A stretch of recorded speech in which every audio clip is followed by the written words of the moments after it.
Welcome to Stop Dating Losers, the only show that tells you the real truth about modern day relationships. Share this video with everyone you know and let us begin, shall we? Alright, let's go over the first comment for the show. Men should pay for dates. Oh boy. It's masculine. It shows effort. She spent hours getting ready. It's about intention, not money. Oh, but it is about money. What are you talking about? You see, this is the type of garbage that's out there. Men should have to pay for dates? Okay. What happens if that date doesn't go good? Sounds like a waste of money to me. Am I right? I know I'm right. It's not masculine. I'm sure men are proud when they feel like, okay, no, I got it. I can pay for it. That's fine. But women could do that too if they have the funds. Why can't a woman show her compassion? It's very feminine then. It should work both ways. You know, if I open a door for a lady going into a store, she can open the door for me. It doesn't mean that I'm interested in going out with her. It's just a sign of courtesy, man or woman. So how can opening doors be a masculine thing, for example? And why should paying for dates be a masculine thing? Why is it only limited to, did you not want equality? I thought that's what feminism was all about. You know, feminism aside, the ridiculousness of the extreme feminist these days, yes, it can be viewed as a traditional custom for the man to pay for the date. However, I stand against dating for this very reason, among many others. Is because it's a charade, it's an act. So, the guy paying for the date, that's like the burden rests on his wallet. How unfair is that? Because if things go south, sounds like you just got a free meal. And a free this and a free that. Maybe you guys go see a movie. The list goes on. Now, I would hope the guy chose somebody worthwhile. Otherwise, the responsibility is just, it rests the same with him. 50-50. In fact, that's how if you insist on dating, that's how it should go. 50-50. You guys pay for your own food. None of this is a problem. So no, it's not masculine. It shows effort. Okay, what kind of effort are you going to show? If it shows effort, then by that same statement, then you should pay 50-50, right? So if you pay 50 and he pays 50, you both are showing effort. You're being masculine and feminine based on equality, right? And she spent hours getting ready. So like he didn't? Okay, so men don't have to put on makeup, but maybe he, it depends how well he's going to dress up. He could dress up simple, casual. It might not take long. But regardless of how long you spent getting ready, has nothing to do with why a man should pay for the date. It's about intention, not money. Okay, what's the most important intent in a date if you guys insist on dating? Because the effort shows through your personality. How well do you communicate with each other? Because this is all focused on the show, the money. And this is terrible. This is highly toxic right here. This is a toxic woman saying this. And I really hesitate to call her a woman. The toxic female. Because all she's focused on is the show. Going out on the date, all she cares about is that as long as the man pays for it, yeah, sure, I'll spend hours getting ready. How ridiculous is that? So it's just a game. And that's why I always say dating is a game. You need to avoid toxic people like this. Let's go ahead and move on because it's just pretty much ridiculous to talk any more further about that one.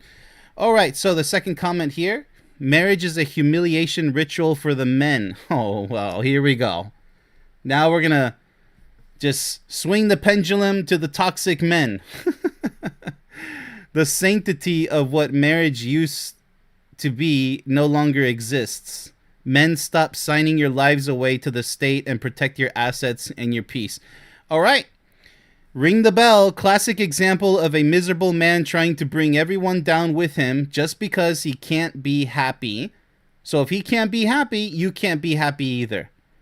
You see what's really going on here? Just lift the curtain. The curtain is not that thick, people. Why is he screaming this at the top of his lung with that exclamation mark, right? A humiliation ritual. So he felt humiliated in a failed relationship, and just like crabs in a bucket, he wants to bring you down with him. Because if he failed, that means you're going to fail too, by his logic, if you can even call it that. The fact is, it's not logic. What this is exposing himself as a sore loser. Instead of spewing this out, talking about, no, it's not going to work for you either. It no longer exists. Okay, boo-hoo, cry me a river. Why don't you try again and stop speaking garbage like this? Imagine if someone's playing a sport and becomes really good at it, and then another person's playing the same sport and gets injured and says, hey, you should stop playing this sport because you're going to get injured too. And the other guy's doing just fine. Well, it's because he wants him to suffer the same as he did, getting injured, right? He wants everybody to get injured and to not succeed at the sport. This is no different. You want men to fail at marriage in order to learn the lesson that you're trying to teach, which is marriage is nothing but a humiliation ritual. I mean, how pathetic and sad is that? So if you fail at something, then nobody else is allowed to succeed. And you're not going to motivate them to succeed either because you're jealous, you're bitter, and you're the one with the problem. I hope everybody can clearly see that. I think I made my point very clear that these are words that come only from losers. Okay? Losers. They're losing in life. They're not winning. That's why they say these things. Had his marriage have gone great, he would not be saying that. Understand? All right, so normalize not having sex before marriage. Here's another loser statement. What is wrong with sex before marriage? Let me tell you what's wrong. Sexual incompatibility is a major reason for many divorces. You have to get to know your partner's sexual abilities, limitations, if there are any, and preferences, specific preferences, before considering marriage.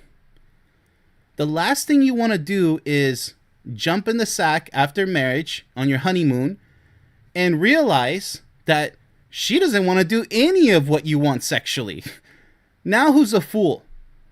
But, I followed my code of honor saying, or my religion saying no sex before marriage. I did the right thing. Did you, buddy? Let me tell you something. Men who are this foolish, and women too, to not have sex before marriage, I'm talking safe sex, obviously, they're only doing themselves a disservice, and they're putting their future at risk. Why? Because these are the same people who will later cheat on their partner. Because they realize that their partner is not willing to do the things that they always fantasize about having in the bedroom. And if you don't have sexual fantasies, don't get married to anybody.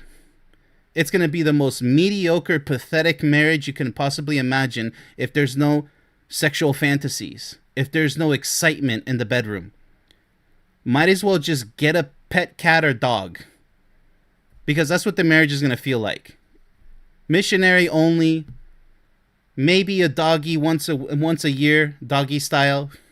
That's it. Wow. I'm sure you're the happiest man on earth and the happiest woman. Not. You're not. So normalize. Yet another loser because not having sex before marriage. So if they had a bad experience with sex before marriage and now they want to bring everybody else down, the same thing, how can you normalize? Like, you mean like a communist dictatorship? Nobody's allowed to have... How are you supposed to enforce that, even if that were possible? How ridiculous is this statement to begin with the word normalize? So you want everybody to do what you want them to do. That's so naive. It's so ignorant and pathetic. And that's all I have to say about this. There's so much more to gain by knowing your partner, literally inside and out in the bedroom and outside of the bedroom. Everything before you even think about the word marriage. Because when you have all the blocks checked, everything checked off, 100%, this is the woman of my dreams, this is the man of my dreams, you're going to have the best marriage you never thought possible. Why? Because you guys work as a team. You guys understood exactly what you guys want before thinking about spending the rest of your lives together. Substitute the word marriage for a lifelong relationship. You're thinking about spending the rest of your life with this partner that you've chosen. So everything must be perfect. You can't open up the mystery box after you get married and be like, oh, it's empty. Well, too bad. Who's the fool for not checking off that block? And if sex doesn't mean anything to you, pathetic. You're not going to make it. You can pretend that sex is not important all you want. You're only going to fail in the future. You'll find out the hard way. My upcoming marriage isn't just about a wedding day. It's about stepping into a partnership that reflects growth, mutual respect, and alignment of values. Yeah, exactly. Now, easier said than done for a lot of women, though. Because they do focus on the whole show. I'm getting married. Look at the rock he bought me. Look at that ring. And look, we got married with 200 people as witnesses. We spent thousands. He spent thousands of dollars, or we both spend thousands. It becomes a spectacle and sort of meaningless at that point. So I actually advise having a sincere wedding ceremony. Not that many people. Now, if you guys want a lot of people, go ahead. If you guys can afford it, if you guys have the people who want to be there, I say go for it. But just be careful for those who are not really sure, and they just, if you're not really sure about how many people should attend the wedding on wedding day, and then you say, well, let's go with a bunch of random people, just send a bunch of invites. I wouldn't advise that, because that means that you care more about the show than your actual partner that you're going to marry. And you have to really think about that. What is the wedding day? What does it really symbolize? What does it really represent? But, it's good that she's stating here it's about stepping into a partnership, and you have to grow in a relationship, mutual respect, values. Yeah, okay. And I hope you guys had sex before marriage, that wedding day, as we just discussed. Because values and respect and growth, well, sex is part of growth. You got to be willing to do a lot of things, whatever your partner wants. If the answer is no, or I'm not sure, then don't even plan a wedding day. How about that? Everybody wants to be married, but they don't really know the work it takes to sustain a healthy marriage. Absolutely. And that's precisely what my book and video are all about on my website. Everything you need to understand before the best marriage experience possible. Because it's all up to you and your partner. I'm only there to give you advice. But yes, it takes a lot. And it's so sad when people think marriage is just one or two things. We put a ring on it. We get the house. We have kids. And it's just like really lockstep. And it's sad because they don't think on a day-to-day basis. You have to be Superman and Superwoman on a day-to-day basis. If you think that's unrealistic, you're going to fail. Eventually, it's going to fail. It's going to become mediocrity, boring, and dangerous at that point because cheating could happen. And I'm not saying all couples are capable of cheating on each other. I'm just saying that this is a huge problem because of that. Because the relationship is so mediocre.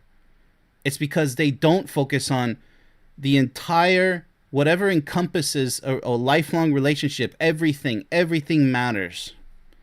And if you think that's exaggerated, then you will fail. Maybe not soon, but later. And that's the sad truth about it. And there's just so much to talk about there, as to how many relationships fail and why they fail. But for the purpose of being concise, that's as much as I can say about it. Yeah.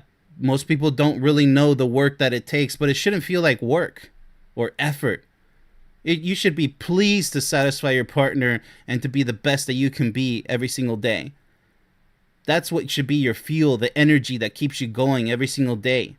From morning to night. And even in your dreams. You have to be obsessed with each other in a healthy way. If there's no obsession, then you're not right for each other. And that's before marriage. You guys got to be obsessively in love. Know everything about each other. Because you're only gambling, you're playing a very dangerous game if you say, yes, I do, in that wedding ceremony, and you still don't really know your partner. Well, it's going to be your fault, isn't it? So, but for those who really are curious, and they really do have what it takes to have a successful lifelong marriage, kudos to you. Because you guys are willing to do everything that it takes, and it doesn't feel like work. It's just like having a dream job. It doesn't feel like work anymore. It's a pleasure to perform or to do projects that many would consider work. Yes, it is work, but to you, it doesn't feel like it, right? So with that said, let's go ahead and conclude this show. It's been kind of sort of interesting. Very smooth. So if you have a comment that you would like for me to go over on this show, please put it down in the comment section down below. This has been Coach Ben. Stop dating losers. Much love, everybody.